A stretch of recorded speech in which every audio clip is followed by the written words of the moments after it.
Gostaria de chamar ao palco agora Bruno Souza, presidente do Instituto de Formação de Líderes Santa Catarina, para apresentar e mediar o nosso próximo painel, o ajuste político. Ele vai, assim, então, apresentando os seus painelistas e comandando, então, a programação a partir de agora. Boa tarde. Vamos começar o próximo painel, chamando os nossos palestrantes que gentilmente aceitaram o nosso convite. Então, quero começar chamando o excelentíssimo governador do Mato Grosso, senhor Pedro Taques. Pedro Taques é professor universitário, ex-procurador da República e atual governador do estado do Mato Grosso. Tornou-se procurador do Ministério Público Federal em 95. Em 2010, tornou-se senador da República e em 2012 elegeu-se em primeiro turno para o governo do Mato Grosso. Muito obrigado pela presença, governador. Chamar Paulo Bornhausen. Ao palco, senhor Paulo Bornhausen também. Paulo? Advogado e político, já foi deputado federal por 3 mandatos e deputado estadual por 1 mandato. Ficou muito conhecido na campanha Show CPMF, em 2007, e nas aprovações da lei da ficha limpa. E o próximo, deputado federal Rogério Peninha Mendonça.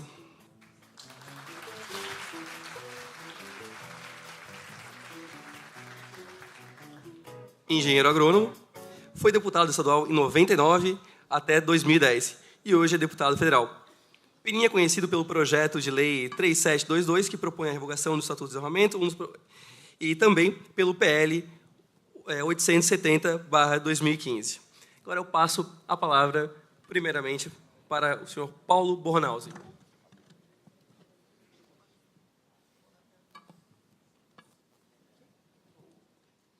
Bom, muito boa tarde a todas, a todos.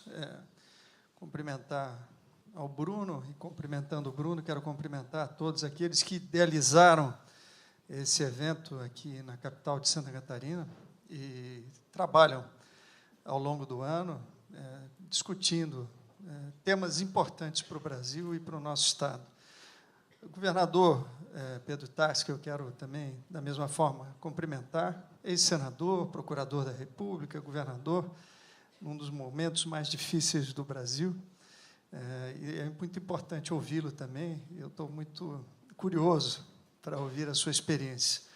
O deputado Peninha, a quem fomos colegas, acho que no Parlamento Estadual e no Federal, também destacado pelo seu trabalho e que também, com certeza absoluta, terá muito aqui a trazer. Eu vim aqui ao púlpito, não para matar a saudade, não estou com saudade de ser deputado nesse momento. Vim apenas para usar minha colinha. Eu não fiz o meu PowerPoint, como todos os outros fizeram, mas eu vou procurar, nesse fórum de debate, tentar levantar algumas questões que eu acredito que sejam importantes, dentro do tema que foi levantado, que é o ajuste político. Essa palavra ajuste é uma palavra que cabe muita coisa. Então, é difícil você procurar uma linha e chegar lá. Mas eu vou procurar fazer isso iniciando assim como uma provocação. Uma provocação que eu acredito que vai abrir um pouco o tema do debate e da discussão. E ela é pessoal. É o que faz um político de formação liberal dirigindo um partido socialista. Lógico, é uma boa provocação. Para iniciar, tudo na vida tem um porquê. Eu acredito que essa troca de experiências num fórum do qual eu fui criado, do qual eu debati, sejam nas visitas que eu fiz a Friedrich Naumann, na Alemanha, eu vi o Ferla por aqui, me lembrei muito do professor Vitor Maskonder, que foi um balizador, iniciador desse grande debate em Santa Catarina, na época ainda da Frente Liberal, não era nem partido da Frente Liberal, que nasceu exatamente nessa linha.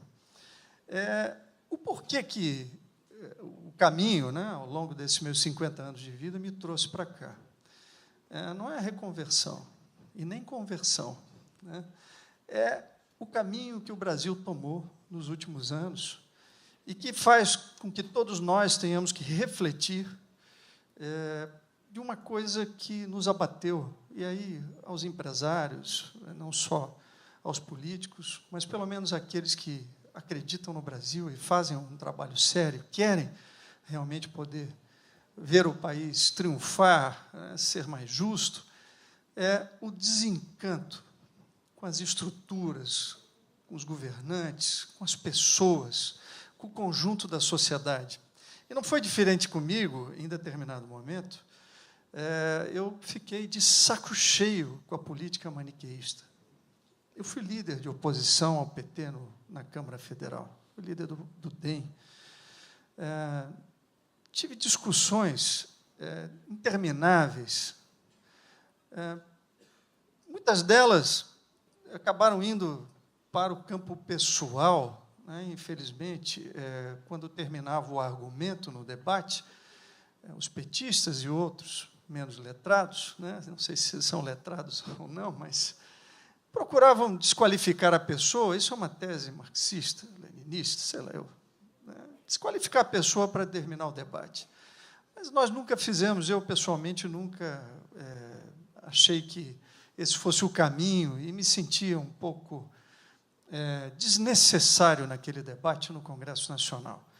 Até que, um dia, eu encontrei uma figura ao qual eu elegi líder, um líder político da minha geração, e, mais do que isso, um gestor comprovado pelos resultados, alguém que abraçava o mérito, fazia as medições, procurava trabalhar sobre resultados, trabalhava a questão social sem as amarras da ideologia ou da burrice que fazia com que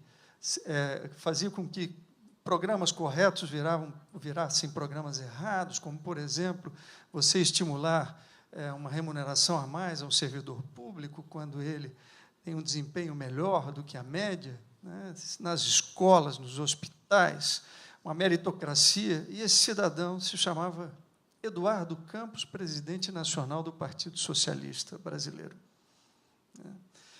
E isso me encantou.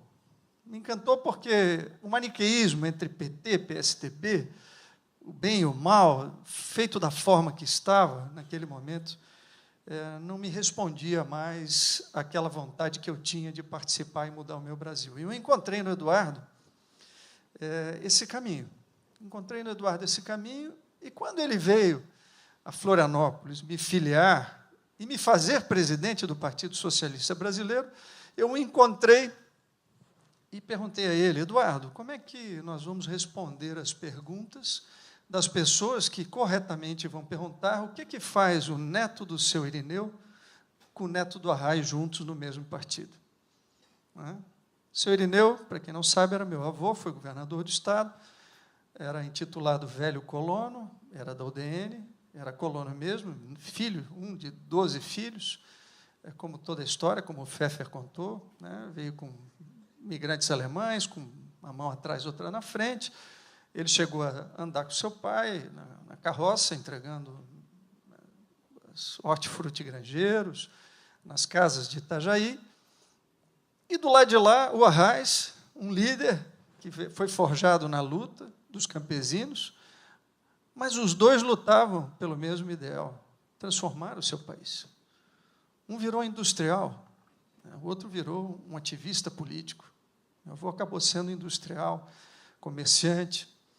E ele me disse o seguinte: Paulo, o estado das coisas no Brasil vão tão mal que o mais importante nesse momento, entre eu e você, e nós estarmos juntos no mesmo partido, por coincidência o meu, é porque o Brasil precisa que os homens e mulheres de bem se unam neste momento.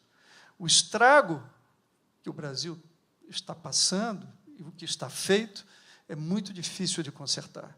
E eu sou o ponto de encontro do Brasil, que precisa mudar, fora do maniqueísmo que existe hoje, do bem e do mal, de ambas as partes.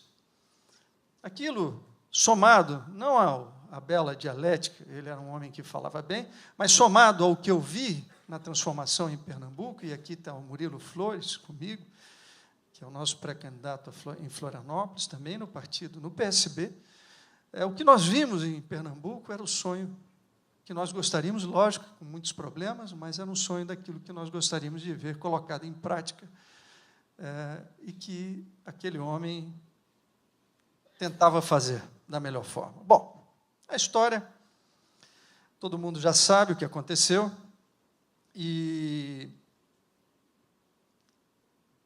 a vida continua, e há necessidade de mudar. Ainda tem um ponto importante que eu quero ressaltar. Um dia, num debate em São Paulo, o sujeito fez uma pergunta capciosa ao Eduardo, eu estava com ele, sobre questão de socialismo e capitalismo, achando que ia arrombar na plateia. Aí o Eduardo disse, olha, cidadão, com todo respeito, a Constituição do Brasil diz que o regime aqui é capitalista e eu não discuto. Portanto, nós vamos executar o melhor possível no regime capitalista. E é por aí que vão funcionar as coisas, como elas têm que ser feitas. Nós não vamos mudar a Constituição, nós vamos melhorar o Brasil com as nossas forças. E eu, a partir daí, me convenci, mesmo depois da morte do Eduardo, que deveria continuar lutando no mesmo campo político.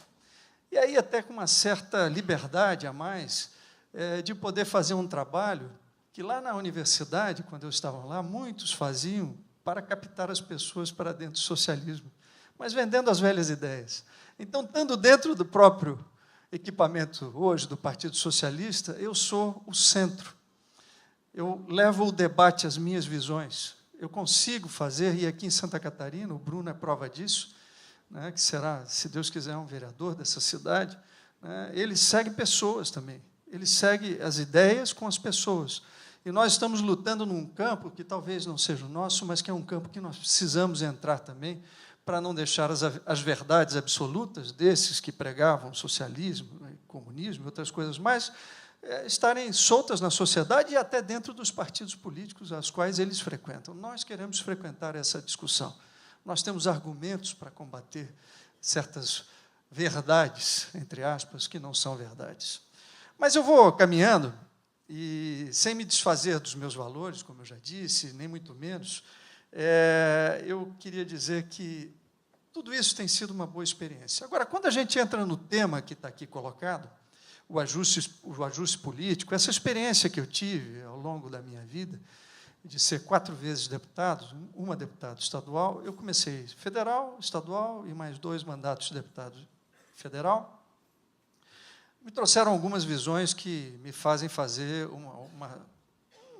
ter a pretensão de fazer, humildemente, uma proposta sobre o que eu acho que é o início desse debate do ajuste político do Brasil, sem a pretensão de acertar, né? Eu não sou economista, aqui eu vi um economista brilhante, os economistas eles quase sempre acertam, né? Mas sempre tem um que acerta, né? A gente não precisa ter preocupação, tem que ler muito e ver, porque alguém vai acertar. Mas aqui na política é muito difícil, mas tem algumas coisas que são fáceis de enxergar. E eu acredito que, na experiência já, desses anos todos da política, a gente deparou com um quadro que foi discutido aqui, que é a Constituição de 88 até os dias de hoje. Do sonho ao pesadelo, a Lava Jato. Mas, por trás desse sonho e desse pesadelo, existe o acerto e o erro. Nem tudo deu errado, e nem tudo deu certo. É difícil você fazer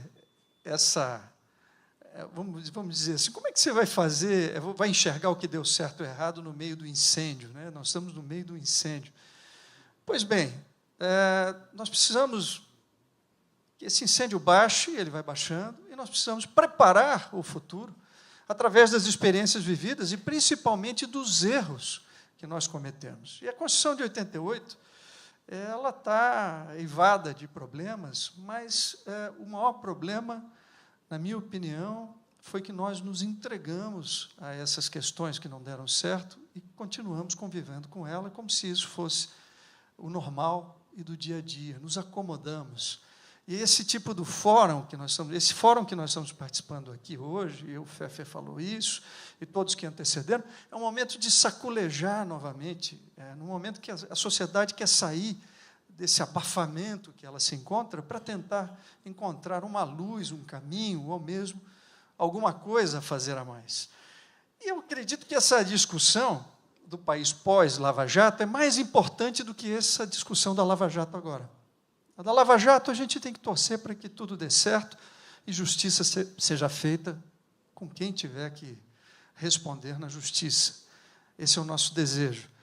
Mas no pós-Lava Jato, o que vai acontecer, não sei quantos meses daqui para frente, é que nós temos que ter essa agenda do Brasil, das pessoas, dos homens e das mulheres de bem, para funcionar novamente a esperança, para voltar à esperança. Tem 3 eixos, na minha opinião, que são importantes abordar. Primeiro, regras políticas sérias. Eu aqui não falo de que regras políticas, que sejam sérias, que sejam previsíveis, que sejam de acordo com o que as pessoas desejariam que fossem, e não do que uma minoria caminhe nessa direção para fazer. Regras sérias, simples assim. E a discussão, todos nós temos opiniões, eu também tenho a minha opinião, mas regras sérias são regras sérias. São regras permanentes, regras de financiamento que sejam efetivamente colocadas em prática com transparência. E isto tem que ser um grande eixo de discussão, não reformas políticas fakes que são feitas no Congresso Nacional na véspera de uma eleição para beneficiar esse ou aquele grupo. Não fala em constituinte exclusiva também, porque isso não cabe. Isso aí é um perigo. Nós temos que fazer dentro da regra, e não criar uma regra para ter uma nova regra. Dá para ser feita essa reforma política de forma organizada, discutida com a sociedade. O segundo ponto que eu queria deixar aqui é transparência e controles institucionais. Eu participei ativamente da discussão do Ficha Limpa. Eu era líder do Democratas e esse projeto tinha chegado da sociedade, entrado na Câmara dos Deputados e estava dormitando numa comissão especial, nem numa comissão especial, provavelmente no protocolo. O presidente era Michel Temer, por coincidência, e a sociedade começava a pressionar o Congresso a fazer a votação, porque era ano de eleição municipal. Nenhum líder de partido expressivo queria pegar isto para si. Eu resolvi, junto com o deputado Índio da Costa, discutindo o tema, que nós deveríamos abraçar o tema, e iniciamos uma cruzada no Congresso Nacional, atrás de assinaturas de líderes para estabelecer um regime de urgência para que essa matéria tivesse uma comissão e fosse discutida. Na primeira reunião de bancada, da minha bancada do Democratas, eu descobri que 30% dos meus deputados não poderiam correr uma eleição se a lei de ficha limpa fosse colocada em prática. E fui cobrado disso.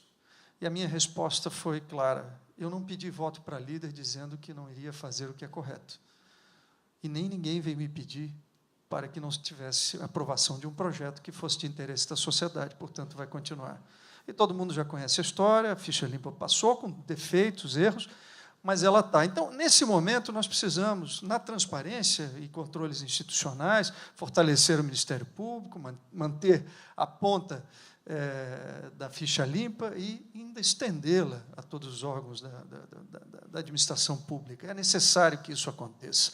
E, assim, simples, me perguntava, mas você é advogado, como é que você pode, se transitou em julgado, não transitou em julgado, em terceiro grau? Eu disse, meu amigo, na política eu não estou discutindo o crime, eu estou discutindo o procedimento. Se o cidadão está devendo, vai para o banco, limpa a ficha e depois volta. Vai para o banco. Não está condenado. Ainda tem a terceira instância, tudo bem. Mas chegou no colegiado, disse que é culpado, tudo bem, pode ser até absolvido na frente, mas vai para o banco. Espera, né? Deixa os outros jogarem, vai, espera. O dia que melhorar, né? O dia que resolver o seu assunto por uma absolvição, volta ao campo. E pode contar a sua história, fazer a sua narrativa, que foi injustiçado. Mas, neste caso, precisamos defender o direito e os interesses da sociedade como um todo, e não apenas de um cidadão ou de outro que está na política, eventualmente. Então, esse ponto. O terceiro é um país mais colaborativo e solidário. Isso não é discurso. Isso é o que está dando certo no mundo, é o design thinking, é a sociedade falando não naquelas reuniões organizadas pelo PT, do tal dos orçamentos colaborativos, não, participativos, aquilo era uma grande mentira. Eram militantes que iam fazer, é da sociedade civil organizada, são os bairros, os locais que discutem os seus problemas e buscam as soluções coletivas que os homens públicos precisam escutar e participar. O colaborativo é isso, a cocriação. A gente tem que avançar, a sociedade do mundo está avançando. O Brasil não avança, o Brasil está dando a ré, cada vez centralizando mais, cada vez discutindo. Eu quero pular Brasília, quero pular Santa Catarina, eu quero resolver o problema a partir da minha cidade. E essa é a discussão que está posta e colocada, e tenho certeza absoluta que no pós-Lava Jato ela vai vir com muita força. A sociedade quer falar mais alto. E não é só na urna, é no dia a dia.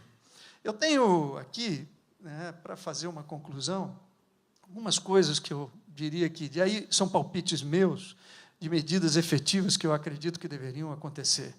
Primeiro, nas eleições municipais. Vai ser uma loucura essa eleição municipal. É uma loucura. Tem uma lei esquizofrênica, eleitoral, dizendo o seguinte: se você é rico, você pode tirar todo o seu dinheiro do bolso e botar na sua campanha. Agora, se você é um doador, não pode ser empresa, e na pessoa física até 10% do seu patrimônio, do que você gerou de renda no ano anterior. É assim. Se a campanha tiver um teto legal de 10 milhões de reais, e o sujeito tiver os 10 milhões, ele põe do seu bolso e não presta contas para ninguém. Essa foi a lei que o PT legou ao Brasil para estas eleições. Vamos ter que fazer disso do limão à limonada. Vai ser uma eleição, lógico que a maioria não terá dinheiro para colocar. Espero que a justiça faça a sua parte com força e que vençam as boas ideias e as pessoas mais preparadas, porque quem apresentar dinheiro, essa semana o sujeito me disse, Paulo, você está aí com o Sérgio Machado? Era isso, ele apelidou de Sérgio Machado o telefone. Você está com o Sérgio Machado? Eu disse, não, mas todos os eleitores estarão com o seu Sérgio Machado, não a figura dele, mas na eleição procurando apontar as irregularidades que aqueles sujeitos que não têm escrúpulo vão fazer ao longo das eleições. Vai ser uma eleição muito diferente, muito interessante, essas eleições de prefeitos.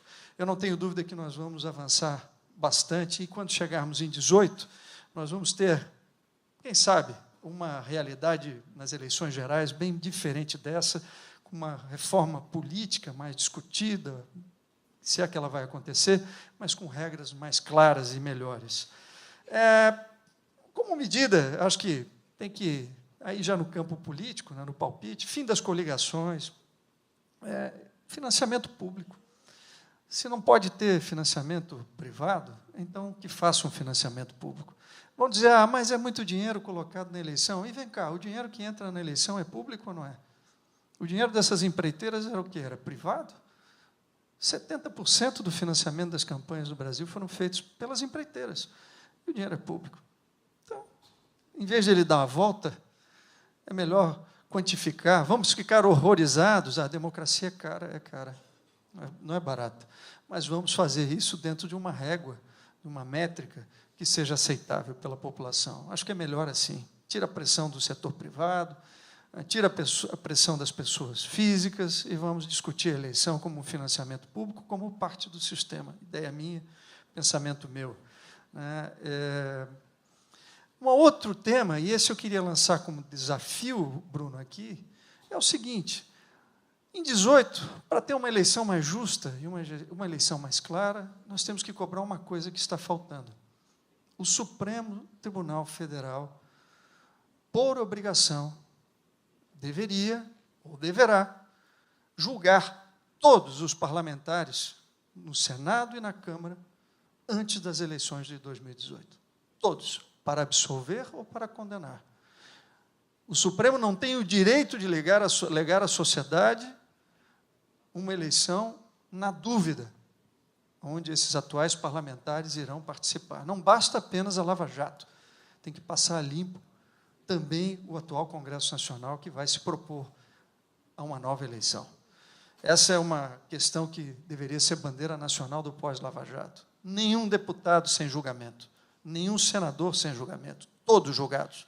Não interessa se foi uma briga de vizinho ou se foi uma pilantragem na administração pública. Tem que julgar.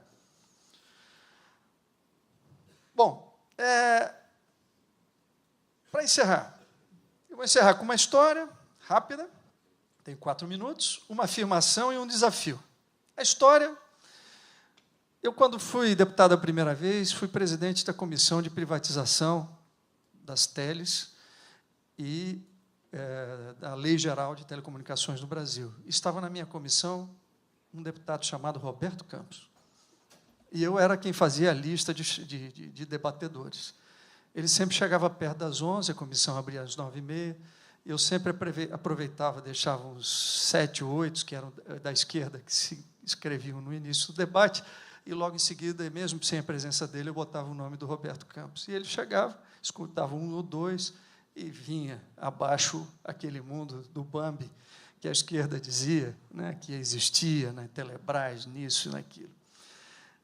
Anos depois, eu propus o PL 29 da Convergência Digital, que era um momento do meu mandato em 2006, no meu retorno, que era importante organizar e, principalmente, garantir a internet livre. Pois bem, o meu projeto se transformou num projeto de cotas para a televisão por assinatura, né, num substitutivo, numa discussão absurda. E no dia da votação, todos acordados na comissão, foram pedir o meu voto. Era por unanimidade. Eu disse, eu voto contra. Ele disse, mas foi acordado que era por unanimidade. Eu disse, eu voto contra. Aí um deputado disse, pô, mas você vai ficar sozinho? Não, vou ficar eu e o Roberto Campos. Vou votar em homenagem ao doutor Roberto. Contra. Ninguém pode obrigar ninguém a ver o que não quer, principalmente pagando. Então, a afirmação que eu quero colocar, né, é que o Brasil está sendo destruído pela apologia do privilégio e pela cultura da propina. E a gente precisa mudar isso.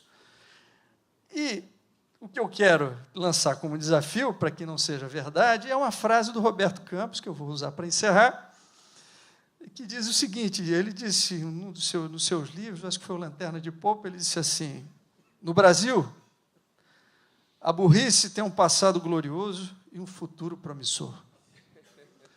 E nós precisamos desmentir Roberto Campos. E a nossa geração, a geração de vocês, que precisa fazer o dever de casa. Muito obrigado.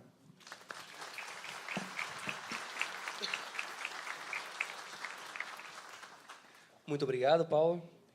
Convido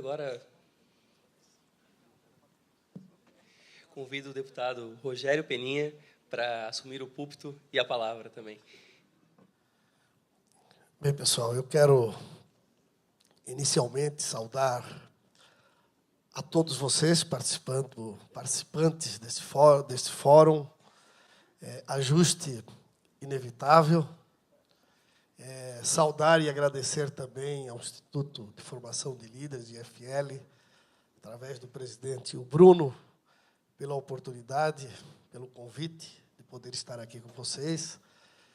Saudar o governador Pedro Tax, Paulinho Bornhausen, que eu tive a oportunidade de estar com ele tanto na Assembleia Legislativa, como também na Câmara Federal. E, com certeza, sempre foi um brilhante deputado, tanto aqui na esfera estadual como na esfera federal. Bem, eu já vou de imediato, até porque o tempo é curto, né, relativamente curto, falar um pouco sobre o Congresso Nacional, que hoje em dia talvez não seja de muito orgulho nós podemos dizer que fizemos parte do Congresso Nacional, pelo menos em relação à sociedade, até porque em muitos momentos a gente tem até que omitir e dizer que é deputado federal ou senador da República. O Congresso Nacional, que representa a democracia no Brasil, formado pelo Senado, com 81 senadores, 513 deputados federais, que formam o Congresso Nacional. E o Congresso Nacional, ele é formado por quem? Pelos representantes do povo, por nós. Nós, a população, é que forma o Congresso Nacional. E ele, pelo menos, deveria ser a imagem e semelhança daqueles que os elegeram. Porque ninguém está lá por acaso. Alguém colocou, alguém votou, um grupo, um segmento, um Estado, e houveram motivos para que eles fossem eleitos. E lá nós temos tudo o que existe da nossa sociedade. É uma mescla da sociedade. Nós temos agricultores, empresários, policiais, homens, mulheres, brancos, negros, homossexuais, comunistas, feministas, conservadores, liberais, descendentes de alemães, como estamos muitos aqui de Santa Catarina, Paulinho Bornhaus, descendente de alemães, italianos, sotaque nordestino, que, aliás, é o que prevalece, que a grande maioria é nordestino. Alguns, como nós, falamos o manezinho da ilha.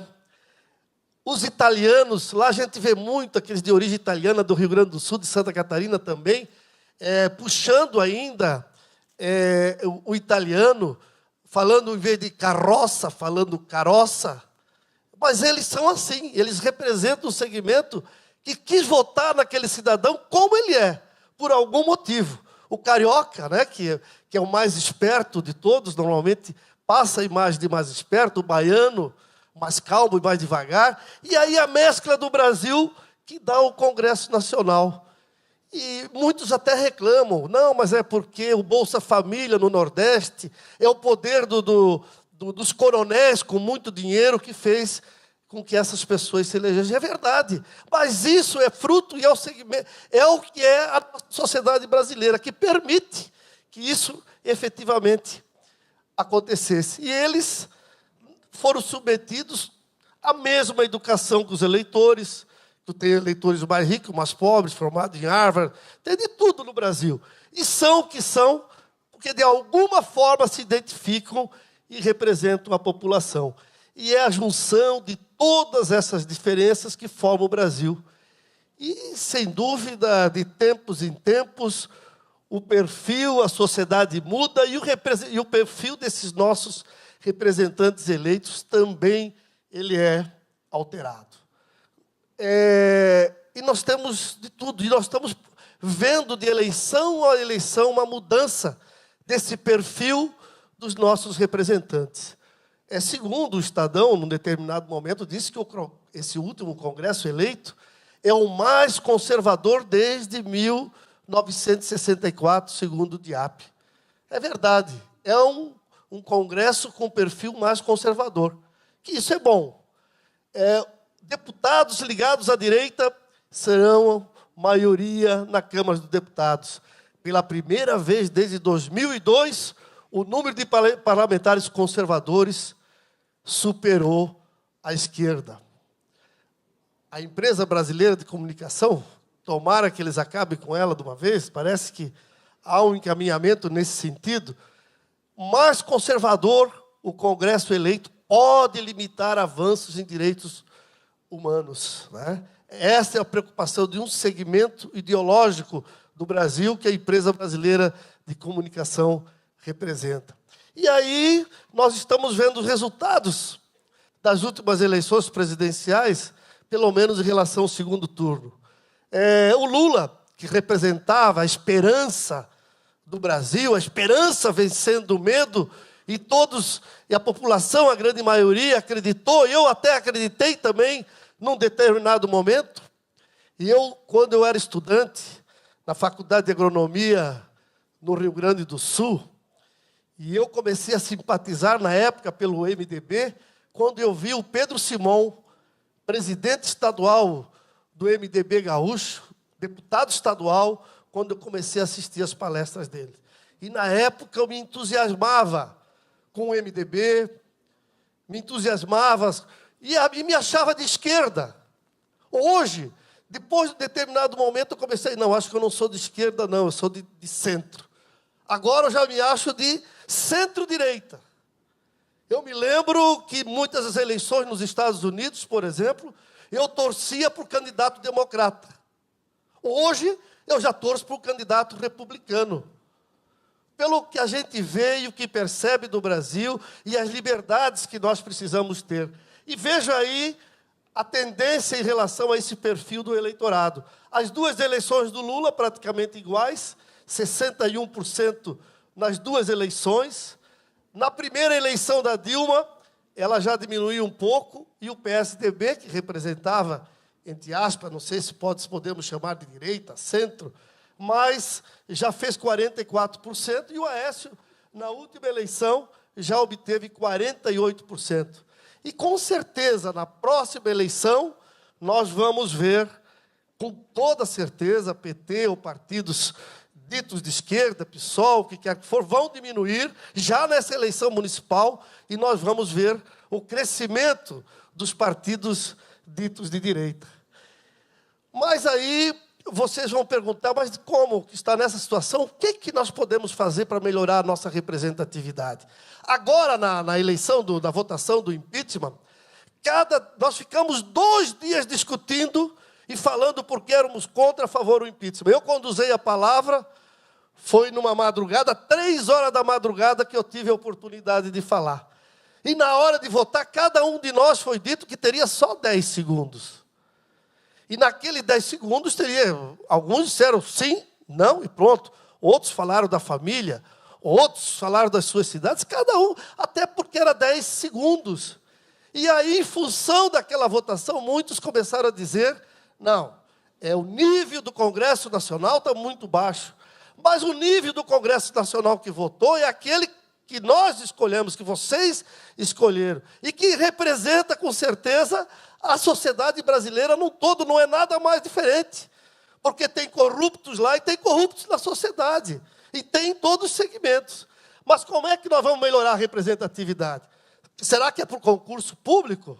Alguns dizem, não, bom seria concurso público. Aí sim nós vamos ter gente boa lá dentro do Congresso Nacional.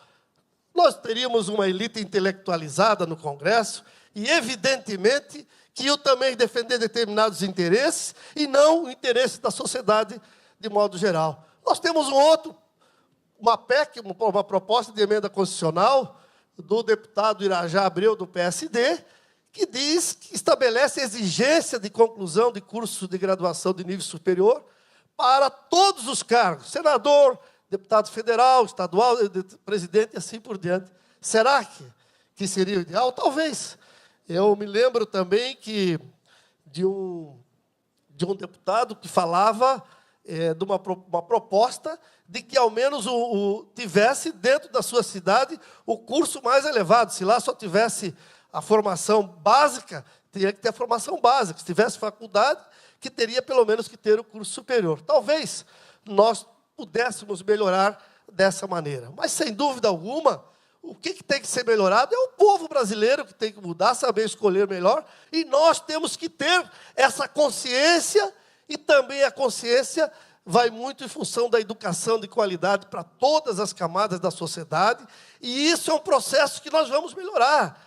Está melhorando e não vai melhorar tudo aquilo que nós queremos já nas próximas eleições, mas vai acontecer com toda certeza. Até porque um dos aspectos que está provocando essa mudança do conhecimento, esse processo de impeachment que houve da presidente Dilma, foi muito em função da corrupção, é verdade, ela foi pelo desencanto dos brasileiros, mas surgiu em função exatamente dessas mobilizações de rua, fruto, inclusive, desta era virtual que nós estamos vivendo. Não foi nenhum partido político que fez com que os povos da rua, foi ele próprio, são esses movimentos que criaram essas mobilizações de rua e que deram o clima para que nós pudéssemos ter o impeachment.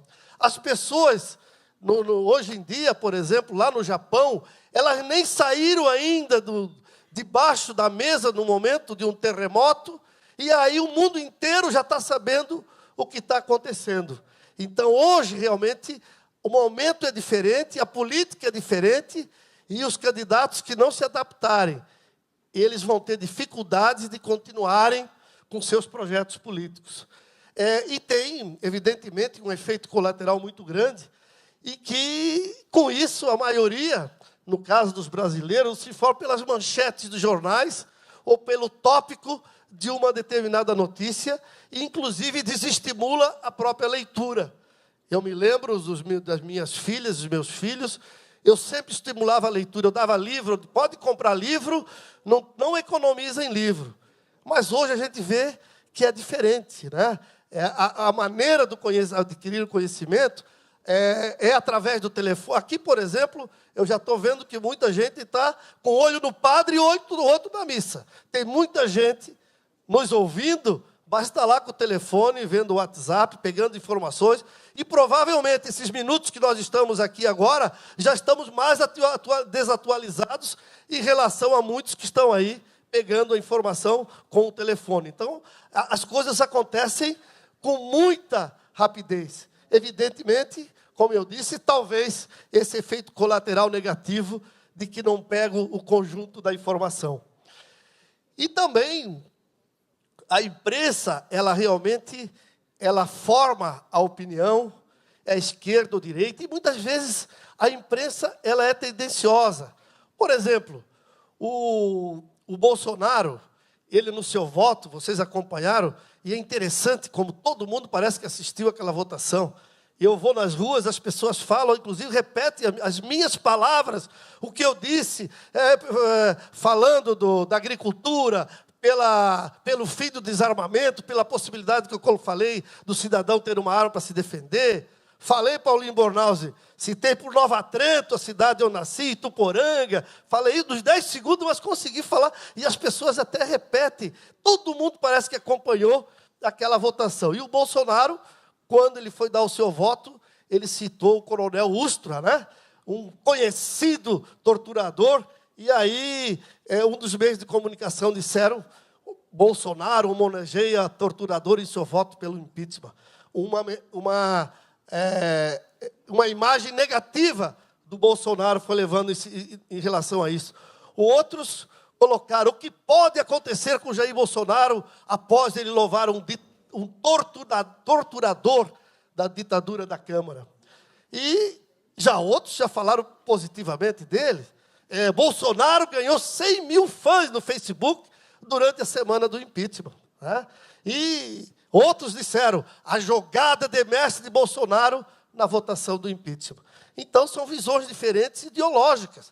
E uma coisa eu quero dizer para vocês. O Bolsonaro eu conheço muito bem, tenho saído com ele. Eu tenho simpatias com algumas ideias dele, outras não. Mas ele vai ser candidato a presidente da República, vai fazer mais de 10% dos votos, e pode ter certeza de uma coisa, não sei se ele vai para o segundo turno, acho que não vai, mas quem ele apoiar no segundo turno vai ser presidente da República, porque vai prevalecer esse sentimento de direita no Brasil. Pode esperar isso aí, porque o crescimento desse pensamento de direita, de liberdade, esse pensamento que defende, talvez exageradamente, com radicalismos, o Bolsonaro é o que está aumentando hoje na população brasileira.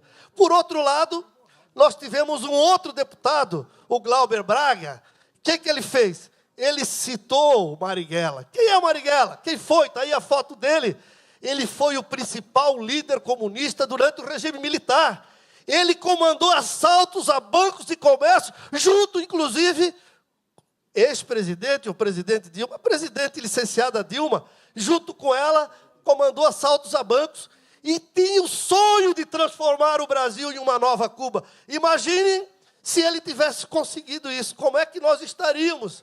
É só fazer uma visitinha em Cuba e saber como talvez estivesse o Brasil. E eu lhes pergunto, foi criticado por alguém o Marighella por fazer uma defesa de um assaltante de bancos e que queria um retrocesso para o Brasil? Não houve nada disso. Ninguém falou nada do Glauber e acharam até bonito, porque talvez grande parte da mídia e da imprensa tenha esse sentimento ideológico pró-socialismo ou o que quer que seja. Ou então, este outro que está aí, todo mundo conhece e sabe quem é, o ídolo da esquerda, e que foi o maior assassino de homossexuais que este mundo já viu, e é idolatrado, e muitos líderes políticos imitam, tem cartazes, eu já vi inclusive lá em ministérios, cartazes do Che Guevara lá em Brasília, pendurados ao lado da Dilma, o pessoal coloca do Che Guevara, e ele tem uma frase que ele dizia o seguinte: para mandar homens ao pelotão de fuzilamento, não é necessário nenhuma prova judicial. Esses procedimentos são um detalhe arcaico burguês. Na verdade, se o próprio Cristo estivesse no meu caminho, eu não hesitaria em esmagá-lo como um verme. Quem disse isso é o ídolo Che Guevara. E o Cuba, o que é para essas pessoas que idolatram o Che Guevara? É a Meca da esquerda. O cara do PT, do PSOL, que não foi para Cuba, esse está atrasado, ele tem que ir lá, não sei o que ele tem, qual é a Meca, o que ele vê lá em Cuba, eles têm que ir lá. Eles vão lá ver aquela pobreza, ver o atraso do país, e ainda não voltam para cá, ainda defendendo as suas ideias. Não dá para entender o que eles veem lá em Cuba. Eu não fui a Cuba ainda, mas acho que vou ter que ver, porque deve ter algum segredo muito grande lá em Cuba. E aí, vocês veem, quem é que está aí? Vocês sabem quem é, né? Jean Willis, homossexual assumido e que idolatra o Che Guevara. Ele vê como o grande ídolo dele, inclusive está aí vestido de Che Guevara. E vocês sabem, ou então, o Jean Willis idolatrar o Che Guevara seria a mesma coisa que um judeu ou um negro defender o nazismo ou a suástica, como esse que está aí. Para vocês terem uma ideia, o Che Guevara foi o maior matador de homossexuais que nós já tivemos em toda a história. Ou seja, se o Jean Willis vivesse lá na época do Che Guevara, com certeza ele seria morto pelo Che Guevara, porque o Che Guevara matava homossexuais. Ele não sobreviveria se vivesse lá naquela época. E hoje ele ainda idolatra o Che Guevara. Veja o cúmulo do absurdo que são essas ideias ideológicas. E hoje o que nós estamos vendo no Brasil até agora, nesse governo do PT? Quais são os principais parceiros do governo do PT? Cuba, Venezuela, Bolívia, Equador, Irã. E o resultado dessas parcerias, de que traz de bom para o Brasil? Só se empresta dinheiro do BNDES para nunca mais receber, e parceria que não vale nada. Eles não compram nada do Brasil, eles só querem levar os nossos empréstimos, o nosso dinheiro. E nós sabemos um pouco por quê, né? É muito fácil mandar dinheiro, não tem fiscalização de Tribunal de Contas, o que quer que seja, e lá esse dinheiro eles fazem o que querem, inclusive participando no processo de campanha política de muitos desses grandes líderes que são responsáveis por mandar esse dinheiro para esses países, construir um porto ali no Uruguai, pertinho do Porto de Rio Grande, melhor que o nosso brasileiro, e que compete, inclusive, com o brasileiro. Fazer o porto em Cuba, em Havana, e assim por diante, dinheiro para a Venezuela e tudo quanto é país. E, por outro lado, nós estamos vendo que esse mesmo governo tem uma aversão muito grande ao capitalismo americano, né? O capitalismo americano, que é o grande mal do país pela visão dessas pessoas. Paulo Pimenta, líder do PT, por trás do movimento golpista, há fortes interesses estrangeiros e a entrega do pré-sal em primeiro plano. Esse é o objetivo desses interesses golpistas, porque diz que tudo é golpe, esse governo golpista, feito aos olhos da justiça e feito dentro da legalidade da Constituição, mas é golpista. Ou então, como diz o Luciano, o Cibá, né? O Cibá Machado, que era o líder do PT, ele dizia: o líder do PT na Câmara suspeita que a CIA esteja atrás dos protestos. Provavelmente estava. Eles mandaram um monte de agentes da CIA aí para estimular o protesto no Brasil. Ou como ele dizia, que a impopularidade da Dilma não é culpa dos desastres, da corrupção e do desgoverno dela. O culpado, na verdade, da impopularidade do governo Dilma é a CIA, também, que veio aí e fez com que ela fosse muito mal. E por muitos e muitos anos, o que aconteceu? O Brasil voltou as costas para os Estados Unidos, enquanto que a Rússia, comunista, toda a Europa, a China e até mesmo Cuba estão indo atrás para ampliar as relações com os Estados Unidos. E nós, na contramão, andando de ré na história deste país. Por isso, a necessidade destas mudanças. E a forma primária para a prosperidade, não só dentro do governo Temer, de qualquer governo para o Brasil, qual é? Menos interferência do Estado e mais liberdades individuais. Vejam só, já temos alguma diferença, né? Após a posse do novo governo, é o governo em que, com liberdades individuais, o dólar passa a cair após Ilan, que é o presidente do Banco Central, defender o câmbio flutuante, sem a interferência, sem comprar ou vender dólares, como faz de acordo com os interesses esses governos que aí estavam. O Parente, né, que é o novo presidente da Petrobras, diz que o governo não vai interferir em reajuste da gasolina. E o Temer, inclusive, agora nós estamos discutindo lá a liberação dos jogos no Brasil. No mundo todo, os jogos estão liberados, né?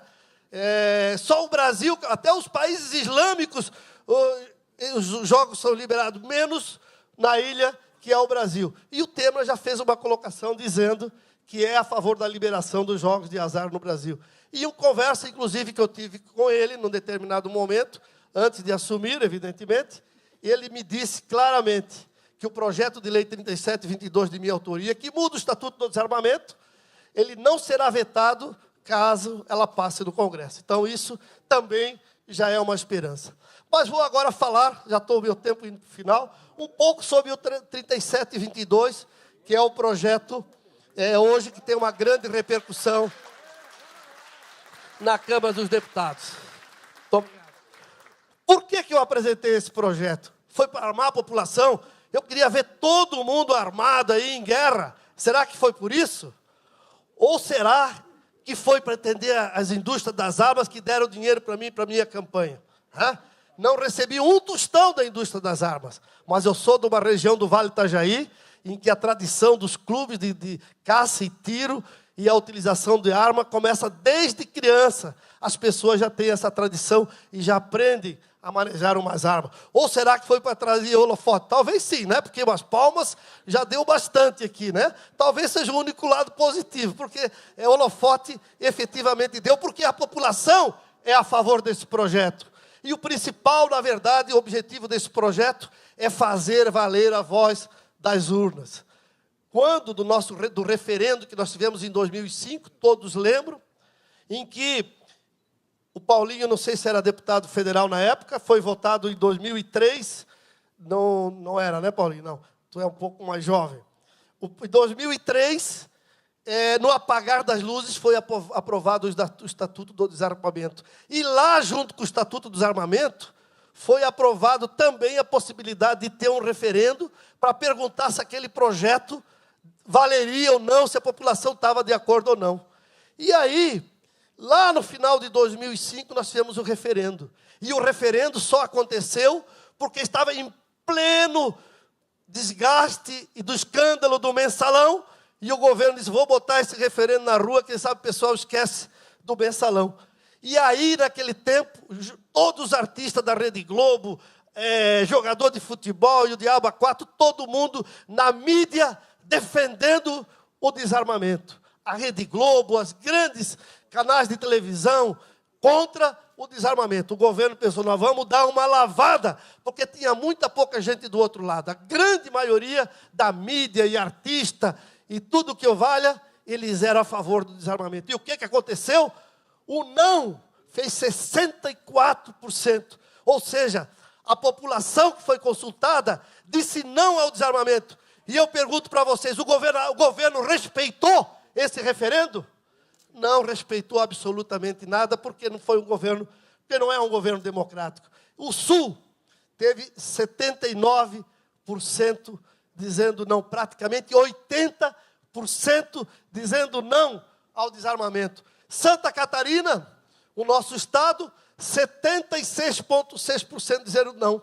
E aí as perguntas, a imprensa vem fazer uma entrevista comigo e pergunta, deputado Peninha, por que tu é a favor do desarmamento? Porque eu represento o povo. O povo de Santa Catarina disse o que quer. 76% disse não. E se eu represento o povo de Santa Catarina, eu não posso ir atrás daqueles 21%. Eu tenho que ir atrás dos 80% que disseram não ao desarmamento. O Rio Grande do Sul, então, eu até brinco com os deputados do PT, que eles são ideologicamente contra e defendem do unha e dente. Eu disse, vai lá ver o referendo no Rio Grande do Sul. 87% dizendo não. E mesmo assim eles não enxergam e não vê a realidade e o que é o povo do seu estado. Ou seja, 50 milhões de pessoas dizendo não.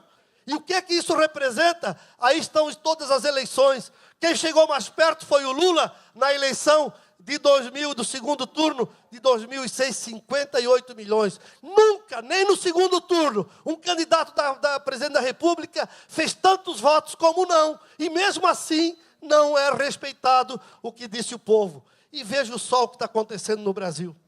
2,8% da população mundial está aqui no Brasil. Mas registra no Brasil 13% de todos os assassinatos do mundo estão aqui no Brasil. O Brasil registra 29 homicídios para cada 100 mil habitantes. 4 vezes mais do que a média mundial, que é 6,2. São 60 mil assassinatos por ano, 5 mil por mês. Enquanto vocês estão aqui, 177 pessoas morreram assassinadas. Mais do que o que morreu agora lá naquele atentado em Orlando, que foram 50 pessoas que morreram. 177 pessoas morreram enquanto vocês estão aqui na palestra. E eu lhes pergunto, e o que significa isso? Por outro lado, o comércio de armas legais no Brasil, do Estatuto do Desarmamento para agora, reduziu em 90%. E os crimes envolvendo armas de fogo nesse período em que reduziu 90%, em que o culpado pelos crimes, assassinatos no Brasil eram as armas legais, os crimes envolvendo armas de fogo aumentou no mesmo período 6,95%. Por que acontece isso? É porque a arma legal matava, é a arma legal que comete o crime, porque não são as armas legais as utilizadas nos crimes, porque os criminosos não respeitam as leis em vigor, e porque a política de segurança pública no Brasil é uma cópia de modelos fracassados em outros lugares do mundo. E aí eles querem levar para outros lugares. O representante da Viva Rio foi dar uma palestra lá na Venezuela a favor do desarmamento. Antônio Rangel Bandeira, coordenador do projeto de controle de armas do Viva Rio, falou durante a abertura do encontro, falando do exemplo brasileiro. E veja só, após o desarmamento na Venezuela, copiando o modelo brasileiro, Caracas se tornou a cidade mais violenta do mundo. Mas quero dizer para vocês também, que muitos falam que eu quero armar a população e tudo mais, mas qual é o principal objetivo do projeto? Que é o cerne do projeto que resolveria tudo. Nós queremos acabar com a discricionalidade para o registro de armas, porque hoje as pessoas elas passam por todos os rigores da lei e não conseguem a sua arma, porque é um processo discricionário.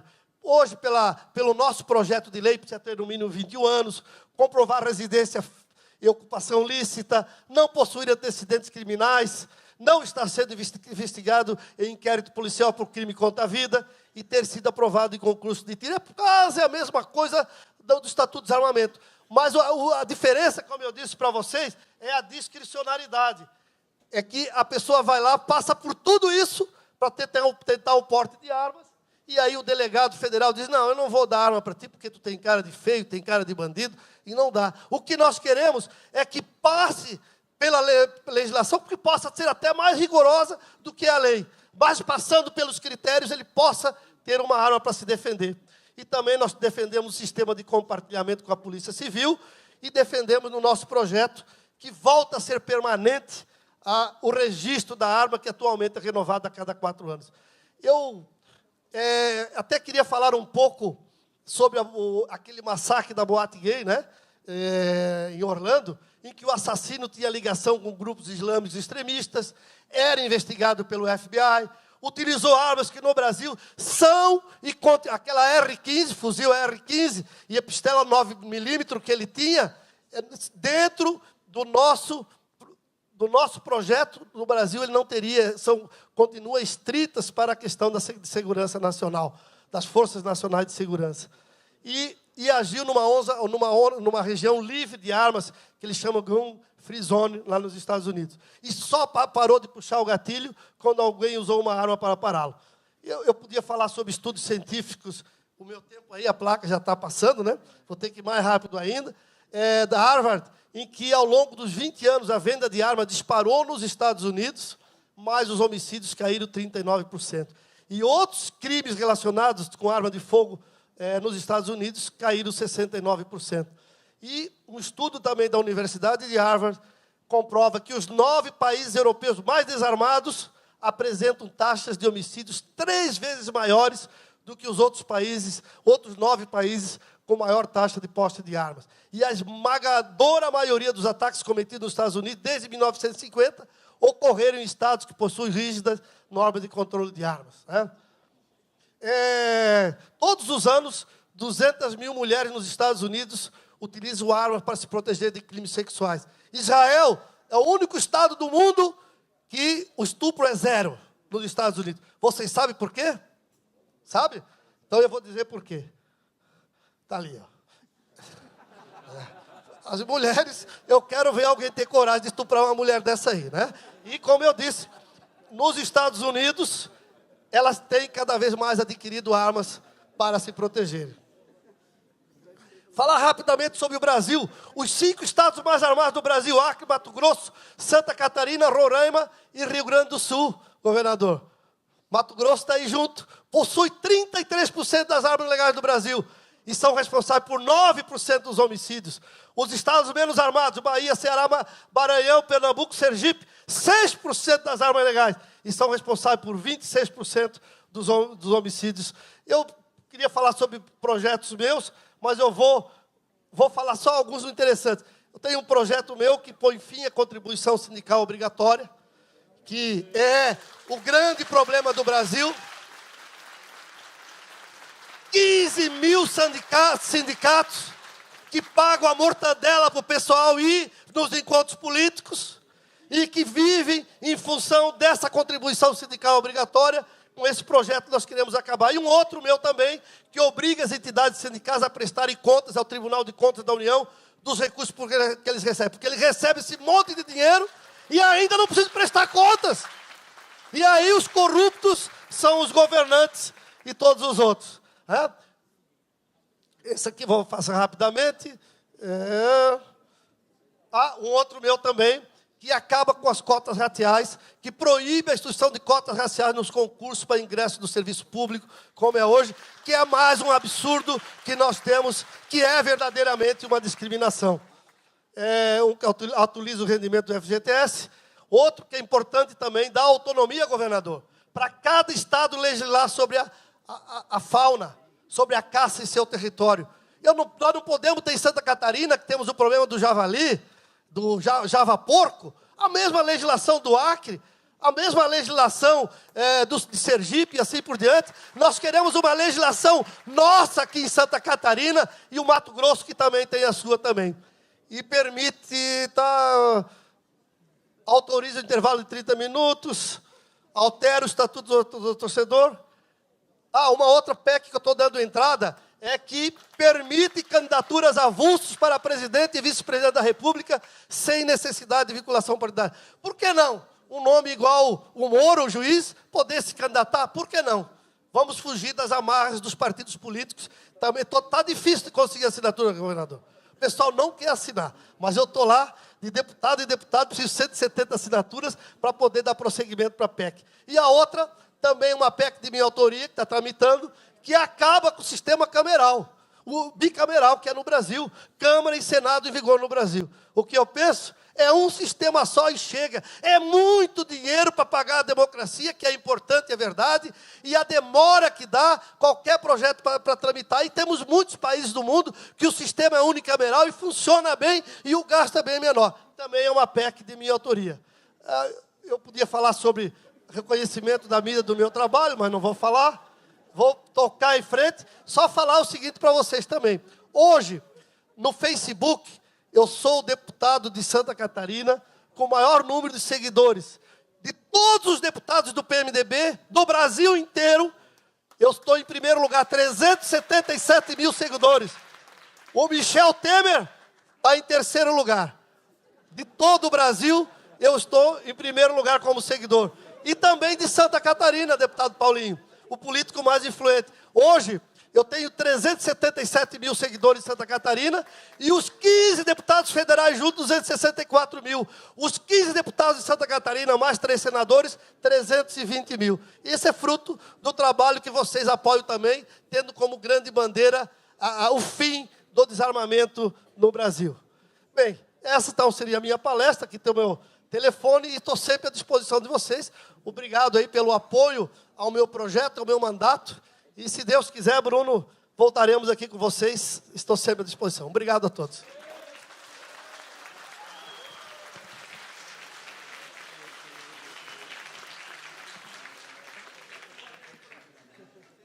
Muito obrigado, deputado Rogério Peninha.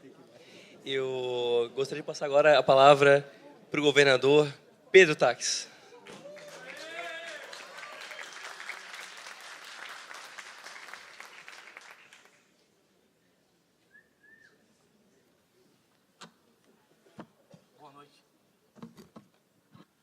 Boa noite a todos, tudo bem?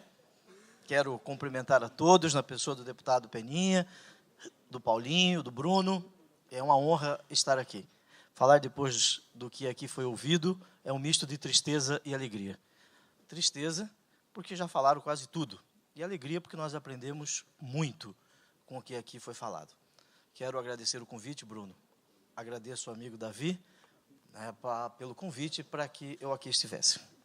Quero desejar a você boa noite. Tudo bem? Boa noite. Vocês têm certeza que é dia, é noite?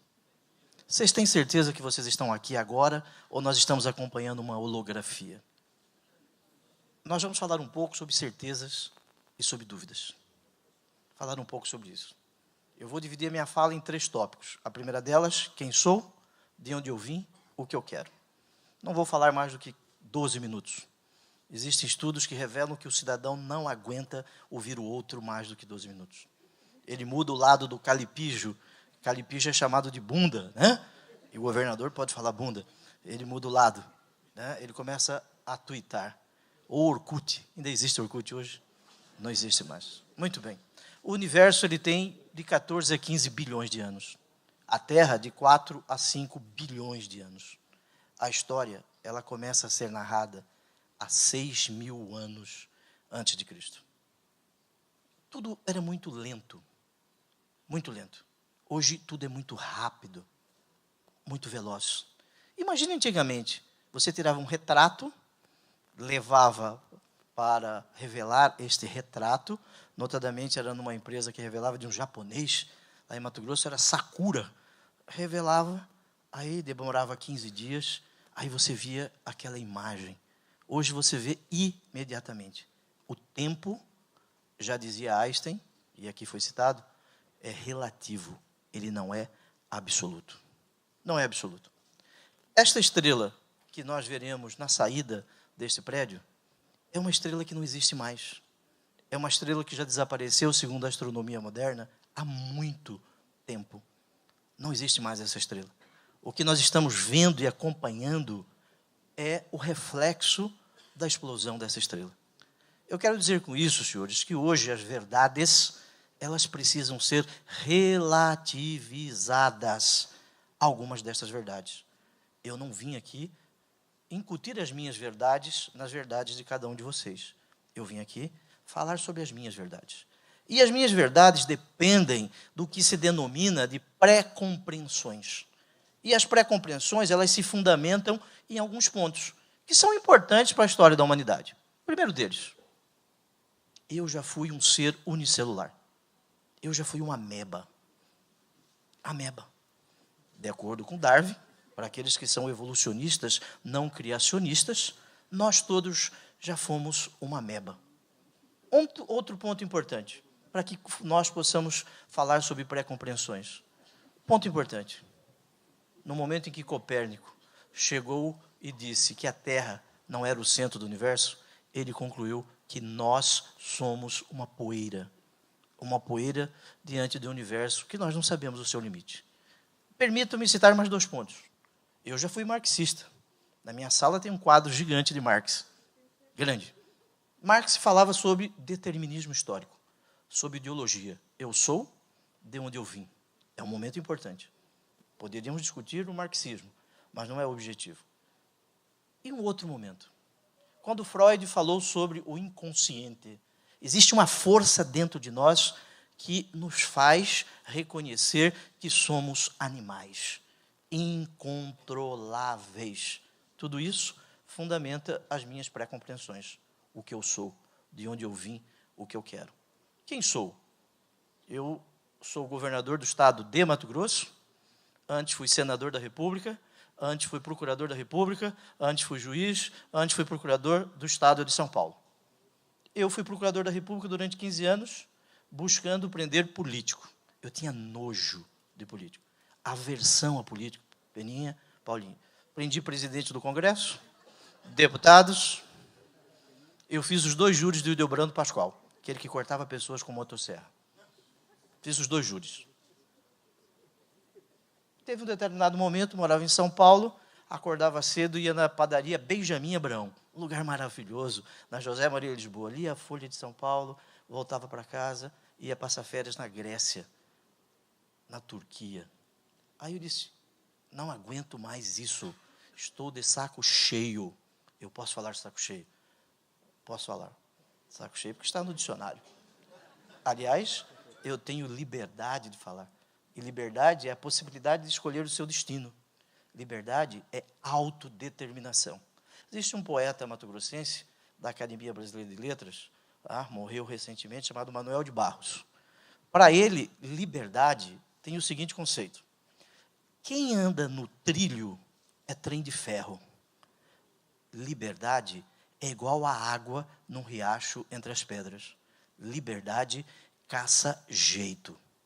Esse é um bom conceito de liberdade que nós vamos falar aí. E meu tempo está acabando. Já está acabando. Agorinha vai passar a menina mostrando o tempo. Bom, vamos lá. Vou falar mais rápido. Saí da Benjamin Abrão. Me exonerei do cargo de procurador da República. Tinha 3% nas pesquisas. A minha mãe ficou 30 dias sem falar comigo. 30 dias. A minha esposa falou, olha, nós temos 80 mil reais na conta, eu vou trabalhar e vou te sustentar. Muito bem. 3% nas pesquisas. Fui eleito senador pelo estado de Mato Grosso. 4 anos. Apresentei muitos projetos. 100% dos projetos tidos como relevantes pela Transparência Brasil. Nós temos projetos importantíssimos no Congresso, mas são projetos que precisam de algo quase que metafísico para ser aprovado. É a tal da vontade política. A vontade política você não enxerga, mas ela existe. Existem projetos lindos, maravilhosos aqui, foram mostrados alguns, eu concordo com alguns e discordo dos outros. Mas nós vivemos na democracia, e o interessante da democracia é esse debate. Democracia, está escrito ali, é dar oportunidade de largada para que nós possamos convencer as pessoas. Ele falou o mesmo tempo que eu falei. Nós tivemos o mesmo ponto de largada. Isso é democracia. Fui eleito governador e hoje administro uma empresa. Esta empresa tem 100 mil colaboradores. Tem um orçamento de 19 bilhões de reais. Tem um PIB de 105 bilhões de reais. Quem eu sou? De onde eu vim? Mato Grosso produz 88% do diamante do Brasil. 88%. Nós produzimos 70% do milho de pipoca do Brasil. Quem gosta de cinema aqui, levante o dedo. Eu quero dizer a você que eu sou mais Tarantino do que Spielberg, porque eu gosto de sangue. Porque nós estamos cansados daquela pessoa cordial, daquela pessoa que aceita tudo. Eu sou mais Tarantino do que Spielberg, e muito menos Fellini. 88% do diamante, 70% do milho de pipoca, 65% do girassol, 59% do algodão do Brasil. Nós produzimos 39% do milho do Brasil, 34% da soja do Brasil, 14% do pescado e da água doce do Brasil. E temos o maior rebanho bovino do Brasil. 29 milhões de cabeça de boi. Os Estados Unidos têm 86 milhões de cabeça de boi. Por que eu estou dizendo isso? Nós fazemos tudo isso em 60% do nosso território preservado. Preservado. Nós criamos em Mato Grosso o PCI, Produzir, Conservar e Incluir, que foi receber um prêmio das Nações Unidas depois da nossa participação na COP21 em Paris. Tudo que fazemos em 40% do nosso território. 60% é preservado. Isso eu sou, de onde eu vim. O que eu quero, o que eu desejo. Imagine, nós temos conceitos que já estão superados no mundo. O professor, ele ministra aula igual Alexandre o Grande, ele recebia as aulas de Aristóteles, que Aristóteles foi professor de Alexandre o Grande, que, aliás, não era grego, era macedônio, como nós todos sabemos. Igualzinho, texto e testa. A ciência política no Brasil estuda o que Montesquieu falou em 1748 sobre a divisão dos poderes. Montesquieu, quando ele escreveu os livros, O Espírito das Leis, ele era um desembargador aposentado em Bordeaux, estava quase cego. Nós não sabemos se foi ele que escreveu ou outra pessoa. Nós temos os mesmos conceitos que tínhamos há 200, há 300 anos. Por isso, cuidado com conceitos. Os conceitos que nos vendem são conceitos, muitas vezes, já superados em outros locais. Porque as palavras, as expressões, elas são viajantes. O que isso significa? Elas mudam o seu sentido, tendo em conta o momento em que elas estão sendo proferidas e o tempo em que elas estão sendo divulgadas. Imagine o seguinte, a Constituição dos Estados Unidos, ela é de 1787. Ela tem 7 artigos e 25 emendas. É a mesma Constituição. Até a Guerra da Secessão, a Suprema Corte dos Estados Unidos disse o seguinte, a escravidão é constitucional. Muito bem. Até 1950, muitos estados dos Estados Unidos, notadamente do Sul, os estados diziam o seguinte, não é possível casamentos interraciais. Homens e mulheres não podem casar com outro de sua raça, de raças diferentes. E a Suprema Corte disse que era constitucional. Até 1960, alguns estados do sul dos Estados Unidos não permitiam que negros votassem. E hoje os negros votam e nós temos um negro presidente dos Estados Unidos. O que mudou? Absolutamente nada. O que mudou foi a forma com que você lê aquele texto que está escrito. Diferente do que ocorre com a nossa Constituição. A nossa Constituição, ela fala sobre tudo. Ela fala de tanga, do índio, a toga do juiz. Ela fala do Colégio Pedro II. Tudo está na Constituição. E será que é possível nós, hoje, Paulinho, vi a sua tese, será que hoje é possível nós mudarmos a Constituição para que nós possamos ter o ajuste político com este Congresso que está aí? Eu sou um otimista. Dizem que o otimista vê o copo que está a parte cheia do copo. O pessimista vê a parte vazia. Agora, além de ser otimista, eu sou realista. Eu quero saber quem vai lavar esse copo. Quem vai lavar esse copo? 513 deputados. Os Estados Unidos têm 100 milhões de habitantes a mais que o Brasil e 100 deputados a menos. 81 senadores. Os Estados Unidos têm 100 milhões de habitantes a mais e poucos senadores a mais que o Brasil. Nós temos muitos representantes no Congresso Nacional. O que eu quero dizer com isso? Precisamos de uma reforma política para que tenhamos este ajuste. Agora, esta reforma política não é uma reforma eleitoral. É muito mais do que uma reforma eleitoral. A reforma política significa as relações entre o Legislativo, Executivo e Judiciário, as relações entre a União, os estados e os municípios. Eu sou governador há 1 ano e 5 meses. 1 ano e 5 meses. Tenho 100 mil colaboradores. Eu gasto 50,46% do que eu arrecado pagando o servidor público. Para que serve o dinheiro que o Estado arrecada? O dinheiro não é meu. O dinheiro não é público, como diz Margaret Thatcher, não é isso? O dinheiro é do cidadão. É seu o dinheiro. Para que serve esse dinheiro? Se eu recebo esse dinheiro, tenho a chave do cofre, tenho esse dinheiro aqui. Muito bem. Para que serve esse dinheiro? Primeiro, para pagar os colaboradores. 100 mil. Eu gasto 50,46 para pagar servidor. É muito. Uma parte que sobra vai para os poderes. Eu pedi a redução de 15% nos orçamentos dos poderes e do Ministério Público. Serve para eu comprar papel higiênico, gasolina, custeio da máquina.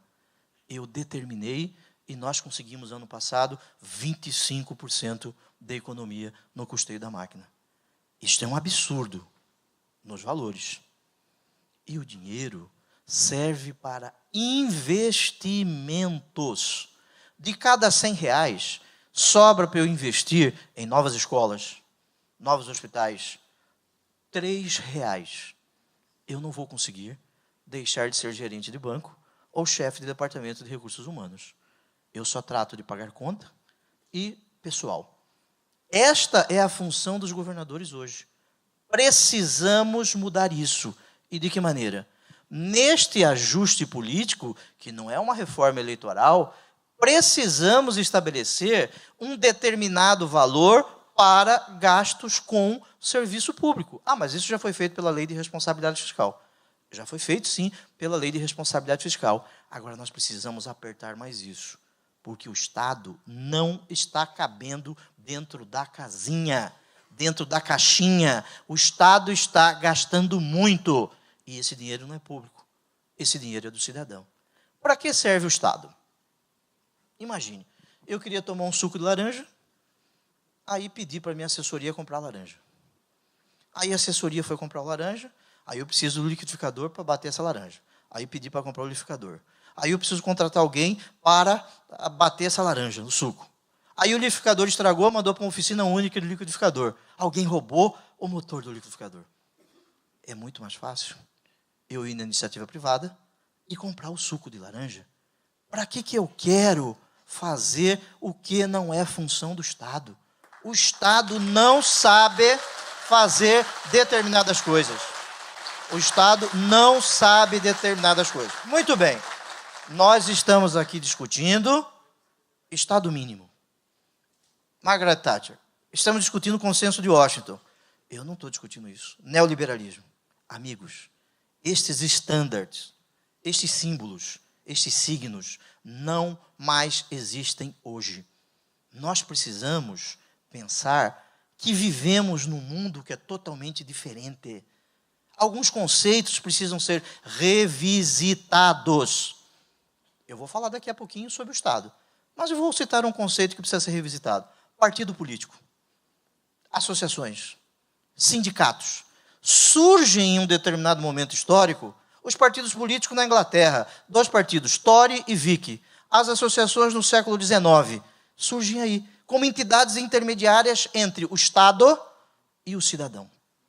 Hoje, a partir do momento que Steve Jobs, ele viu aquele bezerrinho nascer, a partir do momento que ele viu, com 9 anos de idade, que o bezerrinho já nasce andando, berrando, com sentimentos diferentes nossos, a partir do momento que nós estamos todos conectados, linkados, ligados, cada um de nós é um partido político.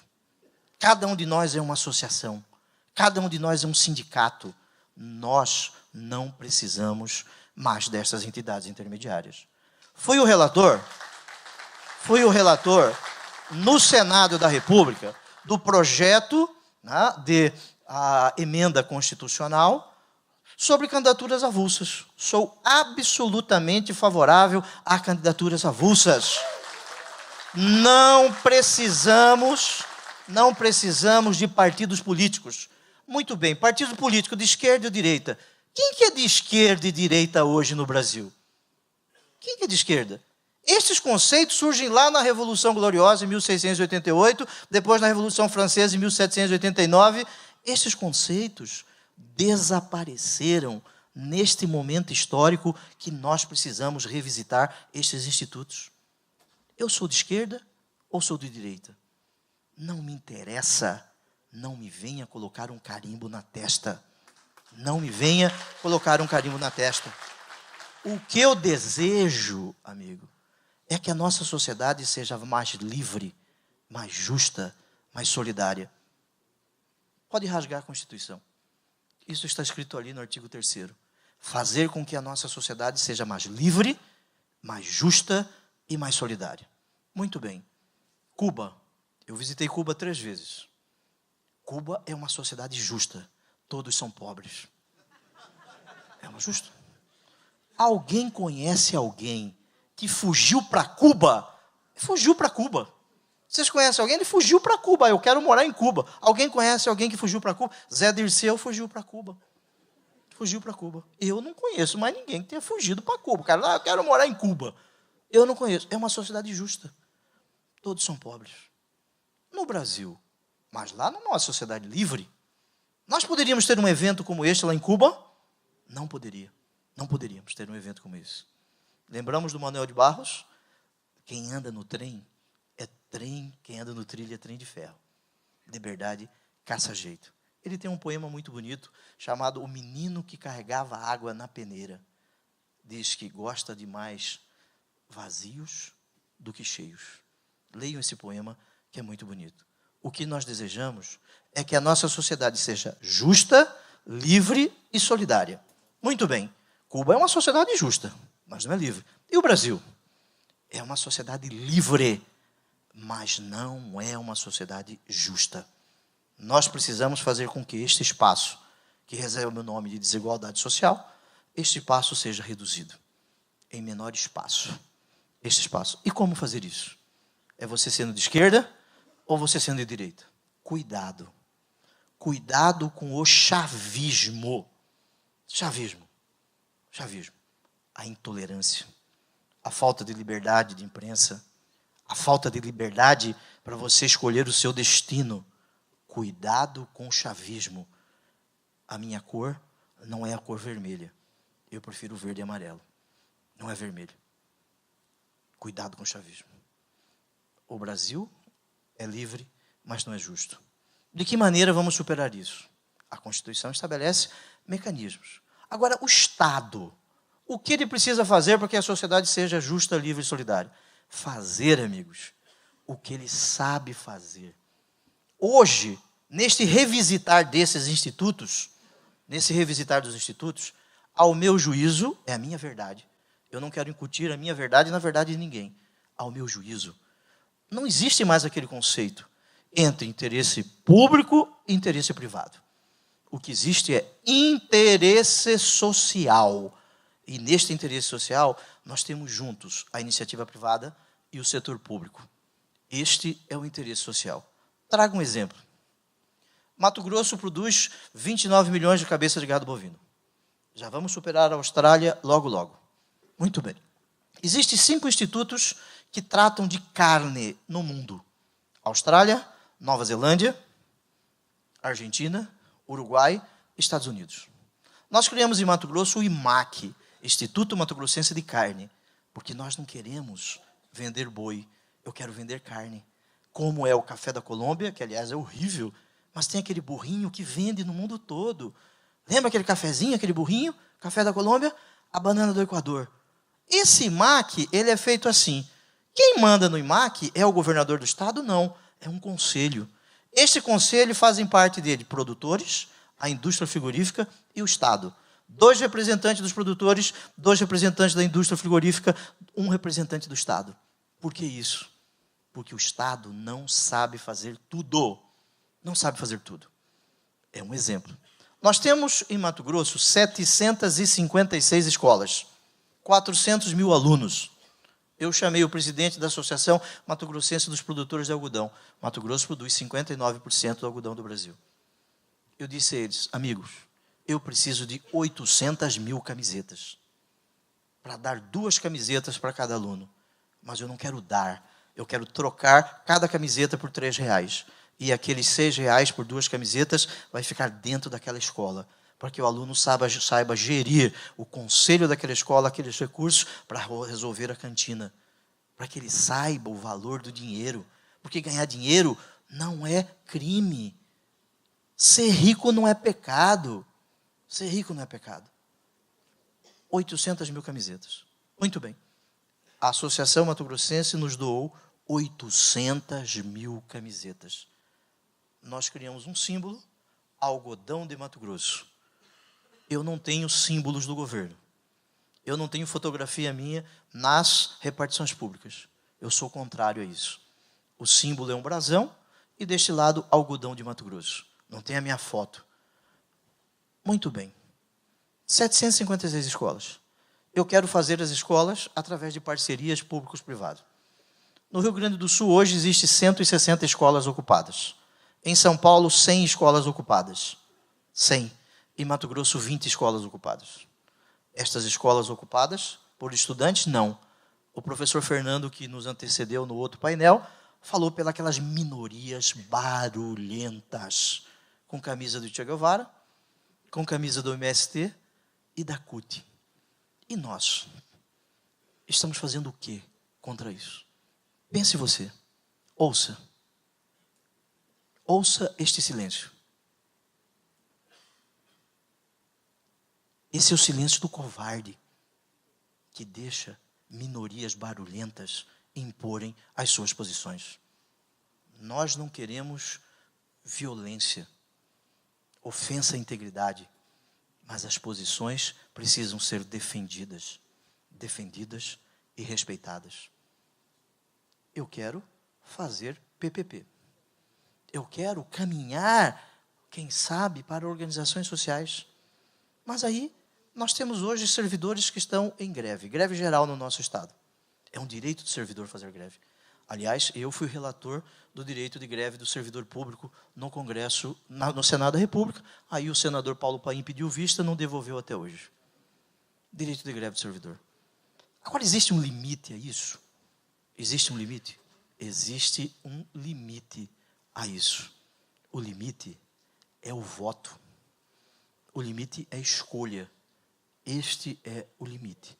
Na democracia, e ali está escrito democracia, a maioria vence, respeitando os direitos das minorias. Imagina se nós tivermos 10 católicos aqui e 2 judeus. Os 10 católicos vão fazer uma eleição e falar, vamos matar os judeus. A maioria vence, vão matar os judeus. Agora, se nós tivermos 10 judeus e 2 católicos, os 10 judeus falam, vamos matar os católicos. A maioria vence. Cuidado com maiorias. As maiorias não significam tudo, porque nós temos que respeitar os direitos das minorias. Estado, ele não precisa ser mínimo. Eu não preciso ler o consenso de Washington. O Estado tem que ser mais estratégico. O Estado tem que ser mais cerebral. Menos pernas e menos braços. Porque o Estado não sabe fazer tudo. Ele deve, através de determinadas agências, não agências apaniguadas, aparelhadas pelos amiguinhos, mas agências que regram a atuação desse Estado. Mas que reforma política é essa? As relações do Legislativo, Executivo e Judiciário. Não é possível nós vivermos no presidencialismo. Um presidencialismo de submissão do Congresso Nacional, em que o presidente de plantão, não interessa o sexo, não interessa o partido, ele faz a cooptação de parlamentares. Isso é fato. Nós sabemos, com raríssimas exceções, a cooptação de parlamentares. Será que o presidencialismo hoje é um remédio para este tipo de mal? Eu entendo que não. Crises como esta, crises políticas que nós estamos vivendo, se nós estivéssemos no parlamentarismo, isto já teria sido resolvido faz tempo. Porque o mundo é muito rápido. O tempo da política é diferente do tempo econômico. Existem determinadas leis, leis de mercado, lex mercatori, que são muito rápidas. Amanhã à noite eu já vou começar a olhar a Bolsa de Chicago para saber o valor, o preço do bushel da soja em Chicago. E aí nós temos um Congresso Nacional que demora 10 anos para votar um projeto de lei. 20 anos. Precisamos adaptar as instituições às realidades temporais que nós vivemos. Já vou encerrar, dizendo aos senhores que, para mim, é uma grande oportunidade falar sobre liberdade, falar sobre democracia.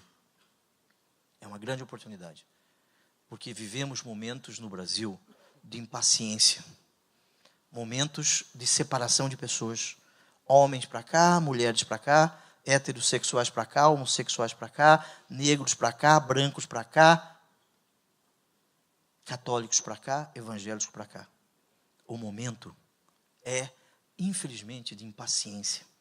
O cidadão está impaciente, mas não há saída fora da política.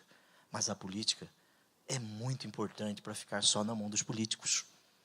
Por isso, eventos como este fazem com que a sociedade olhe para a política. Olhe para a política. É uma oportunidade. Aqui foi falado sobre oportunidade. Vocês acreditam em sorte? Acreditam em azar? Quem acredita em sorte e azar, levante o dedo. Ninguém. Só um amigo ali. Existia na China um menino que o sonho dele era ter um cavalo. O sonho dele, ter um cavalo. Aí um belo dia, apareceu nessa local que ele mora, um homem com 10 cavalos. 10 cavalos. Muito bem. O homem mais inteligente da aldeia falou o seguinte, para o dono do cavalo, dê um cavalo para esse menino. Deu um cavalo para o menino, aquele que estava com 10 cavalos. O homem mais inteligente daquele local falou para o pai do menino, que sorte, seu filho ganhou um cavalo. O pai do menino, que não tinha saber, porque o saber é formal, mas tinha sabedoria, que não precisa você estudar. O pai do menino falou o seguinte, foi sorte, mas pode ser azar. Muito bem. 6 meses depois, aparece nessa ilha, essa aldeia, uma égua. Uma égua linda. A égua olhou para o cavalo olhou para a égua, pintou uma química entre o cavalo e a égua. Aí o cavalo saiu atrás do rabo da égua. Quem já se apaixonou sabe o que é isso. Foi embora o cavalo atrás do rabo da égua. Rabo de pelo, estou falando literalmente, não metaforicamente. Porque foi embora o cavalo. O homem mais inteligente daquela aldeia falou para o pai do menino, mas que azar, hein? O pai do menino falou, foi azar, mas pode ser sorte. 2 anos depois, aparece na aldeia o cavalo, a égua e 2 cavalinhos. Pelo artigo 222 do Código Civil Chinês, quem é dono do cavalo é dono da égua, é dono dos cavalinhos. O homem mais inteligente da aldeia falou para o pai do menino, mas que sorte, hein? O pai do menino falou assim, foi sorte, mas pode ser azar. Pode ser azar. Esse menino pega um dos cavalos e sai correndo a cavalo. Ou de cavalo? Depende da escola pública que você for estudar. Sai correndo a cavalo. Cai do cavalo. Quebra as 2 pernas e os 2 braços. O homem mais inteligente da aldeia fala para o pai do menino, mas que azar, hein? O pai do menino falou assim, foi azar, mas pode ser sorte. Muito bem. 1 semana depois começam as guerras chinesas. Todos os meninos foram convocados, menos aquele que estava com as 2 pernas e os 2 braços quebrados. Aí o homem mais inteligente da aldeia falou, que sorte, hein? Aí o pai do menino falou, foi sorte, mas pode ser azar. Amigos, não existe sorte, não existe azar. Existe uma deusa shintoísta chamada deusa da oportunidade. Ela é careca na frente e cabeluda atrás. Se a oportunidade aparecer na sua frente, você não pegar a oportunidade, você nunca mais pegará essa oportunidade. Para mim, não foi sorte, não foi o azar. Foi uma grande oportunidade de falar com vocês. Muito obrigado.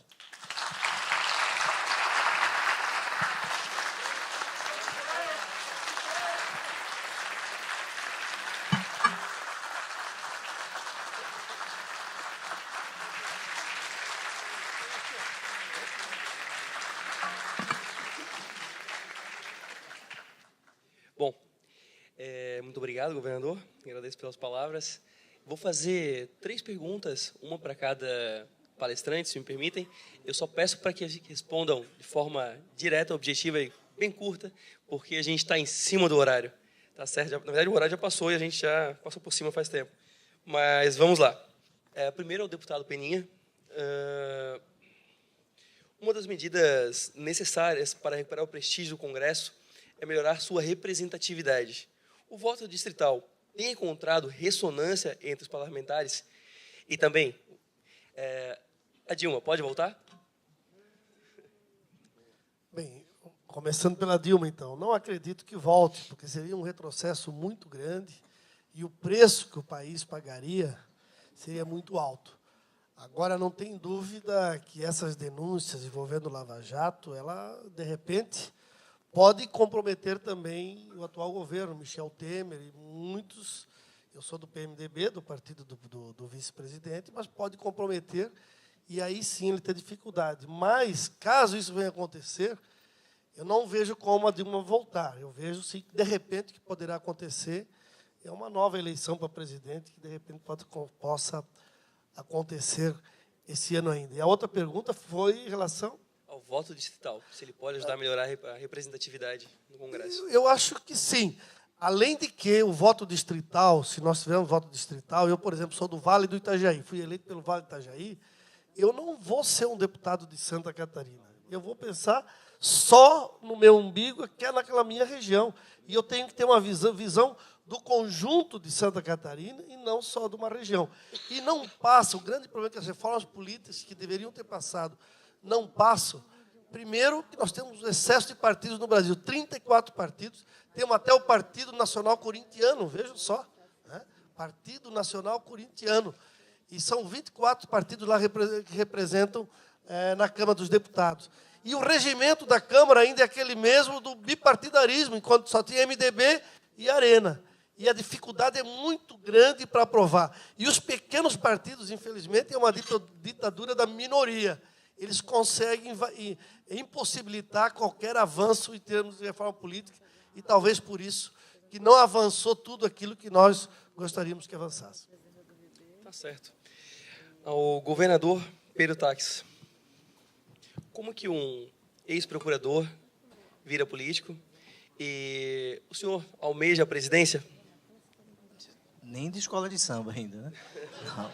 Não. Senhores, os princípios que você defende são os mesmos. As trincheiras podem ser diferentes. Podem ser diferentes. Como procurador da República, eu defendia o que está escrito na Constituição, que a sociedade seja mais justa, mais livre, mais solidária. Como senador, eu fiz isso, e como governador, eu busco fazer a defesa desses princípios. Na realidade, no Brasil, nós temos muitas coisas escritas, mas poucas são respeitadas, poucas são atendidas. O meu sonho, eu tenho certeza que é o sonho de todos aqui, ter um país que seja menos intolerante, um país em que a liberdade, neste sentido, que ao menos as minhas verdades dizem que são, seja concretizado. Nada mais que isso. Acordar cedo, trabalhar, antes comer um pão com margarina, porque margarina vem de soja, e Mato Grosso produz 32% da soja, não é isso? Comer um pão, e hoje nós estamos tentando substituir o pão de trigo, porque nós importamos o trigo da Argentina por pão de milho. Mato Grosso produz 39% do milho do Brasil. Não é isso? É isso, caminhando. Coisas simples, é que nós ficamos com teorias que não existem mais. Olha, eu não tenho a quantidade de seguidores do Facebook do amigo do Peninha, eu tenho Facebook. Quem tem Facebook aqui, levante o dedo, faz favor. Olha só, existe um filósofo que fala sobre o Facebook, que ele fala da chamada solidão da multidão. Já leram? Você está sozinho, ligado. Eu tenho 170 mil seguidores no Facebook, é pouco. Ainda me ajudem a chegar perto do deputado. Por favor, obrigado.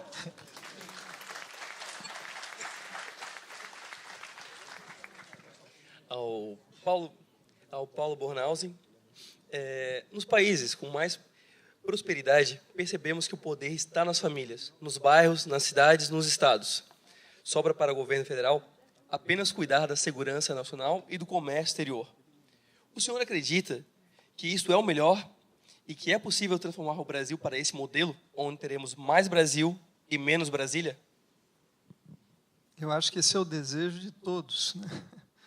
O dia que a gente puder sonhar que construir, né, uma sociedade a partir de onde nós vivemos. Aliás, a colonização da América do Norte e a nossa colonização, elas são bem características. Lá no hemisfério norte, os irlandeses, os ingleses que chegaram à América do Norte, eles instalaram a igreja e a escola. Depois, muito tempo depois, começou a aparecer outro tipo de organização que se parecia com o governo, e mais adiante, então, formaram um país. Aqui chegou a igreja, o colonizador português, ele decretou o Estado, não é isso? No mesmo instante, e perguntou: o que eu vou levar de imposto para Portugal? Aí levou o navio cheio de madeira, que era o que estava mais perto para ele levar. A gente tem um desafio muito grande de cidadania, de construir essa cidadania. E me assusta um pouco na sociedade brasileira é que nós nos jactamos muito de sermos jeitosos com as coisas, mas, na verdade, esse jeito ele acaba empurrando os valores, empurrando coisas importantes na vida da gente. Eu vou encerrar dizendo o seguinte: eu li, reli, revisitei o livro do Rudolph Giuliani, que, para mim, foi um dos grandes prefeitos, gestores públicos da história dos Estados Unidos, que não chegou a presidente por questões de saúde e de amor, né, numa sociedade muito conservadora. E ele tem uma coisa que ele diz lá, o seguinte, entre várias coisas que ele fala, uma me chamou muita atenção: fique sempre longe dos fanfarrões na política. Cuidado, porque este é o caminho que parece ser o mais fácil, mas é o mais destrutivo. Então, eu não acredito no radicalismo, eu não pratico o radicalismo, eu tento usar as duas orelhas que eu tenho. É difícil para político, porque a boca, às vezes, ela é mais impulsiva, né?